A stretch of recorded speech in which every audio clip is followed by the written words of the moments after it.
요즘은 이혼을 엄청 많이 한다고 하죠. 근데 이게 반만 맞고 반은 틀린 말이더라고요. 아주 옛날에 비해 많아진 건 맞아요. 한 20년 전까지는 이혼 건수가 증가해 왔어요. 특히 2003년에 고점을 찍었는데 이때 왜 이렇게 이혼을 많이 했냐? 인구학적인 요인이 큰데요. 이게 약간 결혼 정년기만 있는 게 아니고 이혼 정년기 비스무리한 게 좀 있거든요. 이혼을 제일 많이 하는 연령대가 보통 40, 50대라고 하는데 고점을 찍은 2003년 당시에는 40, 50대가 그 유명한 베이비붐 세대였어요. 많이 태어난 세대인 만큼 결혼도 많이 하셨고 딱 저 시기에 이혼도 많이 하신 거죠. 물론 인구학적인 요인 말고도 경제나 사회적인 요인도 있고요. 일단은 여성들의 경제적인 자립이 가능해졌잖아요. 사회 진출도 활발해졌고 재산 분할이라는 제도 역시 정착이 됐으니까 또 사회적으로는 이혼에 대한 인식이 개선된 부분이 있죠. 요즘은 미디어의 역할도 큰 것 같아요. 돌싱들이 연애하는 방송이 많죠. 얼마 전엔 배우 황정음 씨가 이혼을 했는데 직후에 방송에 나와서 자학개그를 했거든요. 근데 이것도 반응이 되게 좋았죠. 그 걸그룹 주얼리 출신의 이지연 씨도 이혼하고 혼자 힘들게 육아하는 모습을 여과 없이 방송으로 보여준 바 있는데 꼭 화려한 돌싱이 아니라고 해도 응원하는 시선이 많아진 것 같아요.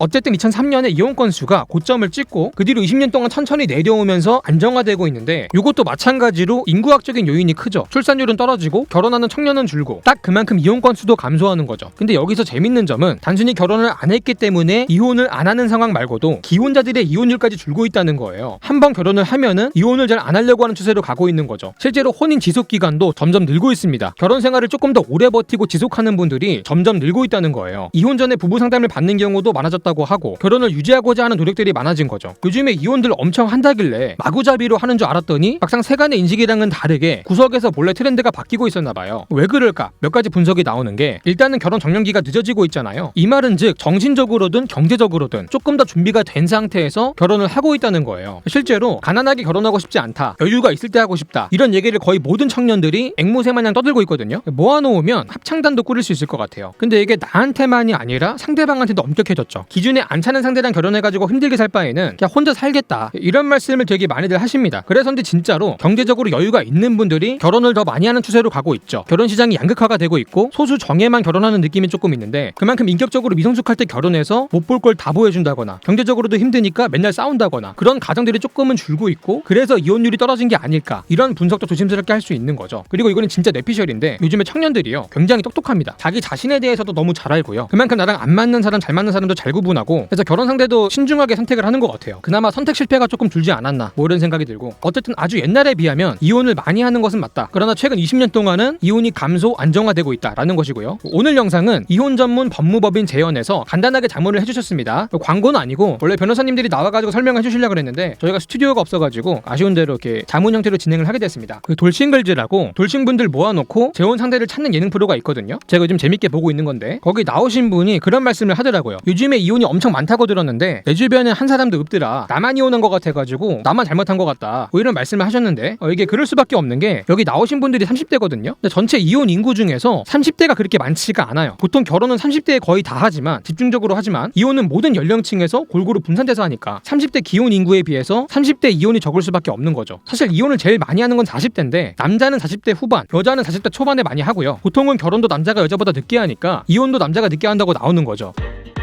그리고 점점 결혼 정년기가 늦어지면서 이런 이혼 정년기 역시 밀리고 있는 추세고요. 그리고 이혼이 약간 뭐 아니면 도가 된 감이 있어요. 한번 결혼을 하면은 오래 유지하는 분들이 많아진 반면에 이혼을 할 거면 그냥 아싸리 그냥 초반에 해버리는 그런 신혼 이혼도 있는데 특히 신혼 이혼이 굉장히 쿨해졌대요. 한 1, 2년 정도 살아보고 테스트 한번 해보고 우린 조금 안 맞는 것 같아, 지속해봐야 파국일 것 같아, 나는 인격의 익힘 정도를 되게 중요하게 생각하는데 너의 인격은 이분하게 익지 않았어요, 더 늦기 전에 최대한 빨리 각자 살 길 찾는 게 현명하지 않을까, 이렇게 빠르게 판단해서 이혼을 한답니다. 한번 찍먹해보고 입맛에 안 맞으면 바로 그냥 뱉는 거죠. 자문해주신 변호사님께서 이혼 전문 변호사 경력만 11년 차인데 이분이 진행해보신 모든 사건 중에 제일 빨리 이혼한 케이스가 뭐냐면은 식 올리고 신혼여행까지 다녀와서 그대로 상담받으러 온 케이스가 있대요. 어떻게 된 사연인가 보니까 비행기 타고 돌아오는 길인데 아내분은 자고 있었대요. 근데 남편분이 승무원한테 쪽지를 준 거죠. 번따를 한 건데 야, 이 각을 본다고? 간도 크다. 지방간인가요? 필러 맞으신 부분일까요? 그냥 따는 것도 용기가 필요한데 와이프 옆에서 당연히 걸렸죠. 아내분이 잠에서 깨가지고 보고서는 비행기에서 내리자마자 로펌으로 오신 거예요. 이런 병새끼랑 못 살겠다고 사실상 결혼 생활은 하루도 안 한 거죠. 근데 요즘은 이런 빠른 선택이 또 쉬운 게 혼인신고를 바로 안 하죠. 한번 살아보고 하는 분들도 많고 또 이게 신고를 하면은 청약이나 대출에서 불리했던 적이 있어가지고 어쨌든 신고가 안 돼 있으니까 새 인생 찾아가는 게 상대적으로 쉬운 거예요. 그리고 요즘은 특히 애도 잘 안 낳죠. 낳아도 신혼 좀 즐기다가 늦게 낳는 편이고 애가 없으니까 이혼을 결정하는 게 쉬워요. 심지어는 애가 있어도 마찬가지예요. 애 때문에 참고 산다. 이젠 그런 시대가 아니죠. 가정에 불화가 있고 이미 망가진 가정인데 이런 가정을 억지로 붙잡고 유지하는 게 정말 아이를 위한 걸까? 당장 부모가 불행한데 이 불행이 아이한테 전가되고 있는데 매일 싸우는 걸 보고 자라는데 이혼해서 아이가 상처를 받는 것보다 지금 이 상황이 더 상처가 되지 않을까? 이런 생각을 많이들 하신다고 해요. 그리고 요즘은 사회나 조직, 가정을 위해 희생을 하기보다는 나 자신의 행복, 정신적인 건강 이런 것들이 더 중요해지기도 했고요. 그래서 이혼 과정도 진흙탕 싸움은 조금 줄었고 상대적으로 깔끔한 이혼이 많다고 합니다. 치열하게 소송 이혼을 하기보다는 조정 이혼, 합의 이혼을 하는 경우도 많다고 해요. 혼인 기간이 짧아가지고 재산 분할할 것도 별로 없고 심지어는 이혼 후에도 쿨한 경우가 많대요. 자녀랑 같이 놀러 가는 경우도 많고 학부모 상담도 같이 받는다 그러고 심지어는 잠자리를 갖기도 한대요. 미국인가요? 자, 그리고 요즘은 또 신혼이혼의 반대로 황혼이혼이 많다고 하죠. 결혼생활 20년, 30년 잘 유지하시고 50대, 60대가 되셔야 뒤늦게 이혼하시는 분들이 많은데 특히 남자는요. 전체 이혼의 절반 가까이가 50대 이상에서 나온대요. 여자는 거의 40% 가까이 나오고 왜 이렇게 많이들 하냐? 당연한 얘기지만 부모로서의 책임이 가벼워질 나이죠. 그동안 자식 때문에 참고 살았는데 이젠 애들도 컸고 가족한테 헌신만 하고 살았는데 늦었지만 지금이라도 내 인생 찾아가겠다. 이런 분들이 많대요. 이런 생각이 또 밸류가 높아진 게 마침 또 기대 수명이 증가했잖아요. 아직 살 날이 많습니다. 내 인생을 찾아가기에 그렇게 늦은 나이가 아니에요. 남은 인생을 어떻게 사냐가 되게 중요해진 거죠. 오히려 요즘은 자녀들이 이혼을 권하기도 한대요. 이렇게 사실 거면 그냥 갈라서시라. 우리 다 컸고 우리 핑계 그만 대고 당신도 당신 인생 찾아가셔라. 그런다고 합니다. 관련해서 또 재밌는 게 일본에서 온 문화 중에 조론이라는 게 있어요. 결혼을 졸업한다는 뜻인데 이혼을 하지는 않고요. 법적으로 혼인관계는 유지를 하는데 사실상 이혼이란 다를 바가 없는 상태로 각자 인생을 사는 방식이라고 해요. 약간 이성이나 부부로서의 관계는 필요하지 않지만 가족이나 부모, 친구로서의 관계가 필요할 때 이런 조론을 한다고 합니다. 그리고 요즘은 부부나 커플의 형태가 되게 다양하잖아요. 그래서 이혼 상담을 하러 오시는 분들 중에도 일반적인 법률혼 관계가 아니라 사실혼이나 동거, 재혼 같은 케이스가 되게 많아졌다고 합니다. 그 중에서도 특히 사실혼 관계에서 이혼 상담을 오신 경우가 되게 많아졌대요. 우리도 유럽화가 돼가고 있는 것 같아요. 유럽은 이미 동거나 사실혼이 되게 일반화가 돼 있잖아요. 이혼 사유도 여러 가지가 있는데 대외적으로 밝히는 이유는 성격 차이가 제일 많다고 합니다. 구구절절 말하기 싫을 때 성격 차이로 퉁치는 경우가 많은 것 같아요. 아니면 그냥 정글 차이라고 하든가. 그리고 그런 사유가 있대요. 배우자가 맞벌이를 거부하는 거, 결혼하고 나서 일을 그만두고 휴직을 하려고 하지도 않고 이런 문제로 찾아오는 경우도 많다고 합니다. 또 낮은 육아 참여도 역시 꽤 흔한 이혼 사유라고 해요. 그리고 요즘은 주식 같은 거 투자 많이 하시잖아요. 그래서 최근에 빠르게 늘고 있는 이혼 사유 중에 과도한 투자 혹은 투자 중독이 또 있대요. 몰래 위험한 투자 같은 거 많이 하다가 탕진해가지고 이혼당하는 케이스가 많다고 합니다. 참 안타깝죠. 참 여러 가정 망치는 것 같은데 관련해서 줄고 있는 이혼 사유도 있는데 도박 중독이 줄었다고 합니다. 도박을 할 필요가 없죠. 투자란 이름으로 위장하고 있는 합법 도박이 많으니까. 또 변호사님이 겪은 가장 특이한 이혼 사유 중에 하나가 똥이었대요. 배우자가 항상 밥 먹다 말고 화장실을 가는데 문을 열어놓고 이게 일을 본다는 거예요. 제발 좀 닫고 싸라고 몇 번을 이렇게 싸웠는데 결국은 안 고쳐져가지고 진짜로 이혼을 했대요. 자, 여러분 이런 분도 결혼을 합니다. 다 같이 화이팅 한번 해볼까요? 화이팅! 또 가장 많은 이혼 사유는 역시 외도라고 합니다. 보통 유흥업소를 이용하거나 원나잇 같은 거를 해도 외도로 보기 때문에 넓게 보면 외도가 진짜 많아가지고 이혼 사유 중에 제일 많은 게 외도래요. 그리고 이게 과거에는 바람을 펴도 참고 사는 경우가 많았거든요. 근데 이제는 참고 사는 시대가 아니죠. 용서하고 뭐 기회 주고 이런 거 없이 시원하게 이혼을 박아버리니까 외도로 인한 이혼이 많은 거죠. 그리고 이제 간통죄가 폐지된 것도 거의 10년이 다 돼가는데 이것도 불륜이 증가하는 거에 있어서 어느 정도 일조하지 않았나 하는 시각이 또 있습니다. 그리고 예전에 비하면은 불륜을 잡아내는 게 더 쉬워졌대요. 기술이 발전하면서 증거를 여기저기 남기니까 뭐 스마트폰, PC, 블랙박스, 내비 살 수 없이 많대요. 그러면 주로 어디서 그렇게 바람을 피냐? 30, 40대는 직장 동료가 압도적으로 많대요. 오피스 와이프 허즈밴드가 그렇게 많답니다. 당연한 현상이죠. 한창 일할 때고 만나는 사람도 다 일하다 만나는 사람이니까 다 주변에서 만나는 거죠. 소개로 만나진 않을 거 아니에요. 나 바람 피고 싶은데 소개 좀 해줘 이러진 않으니까. 그리고 50대 이상은 주로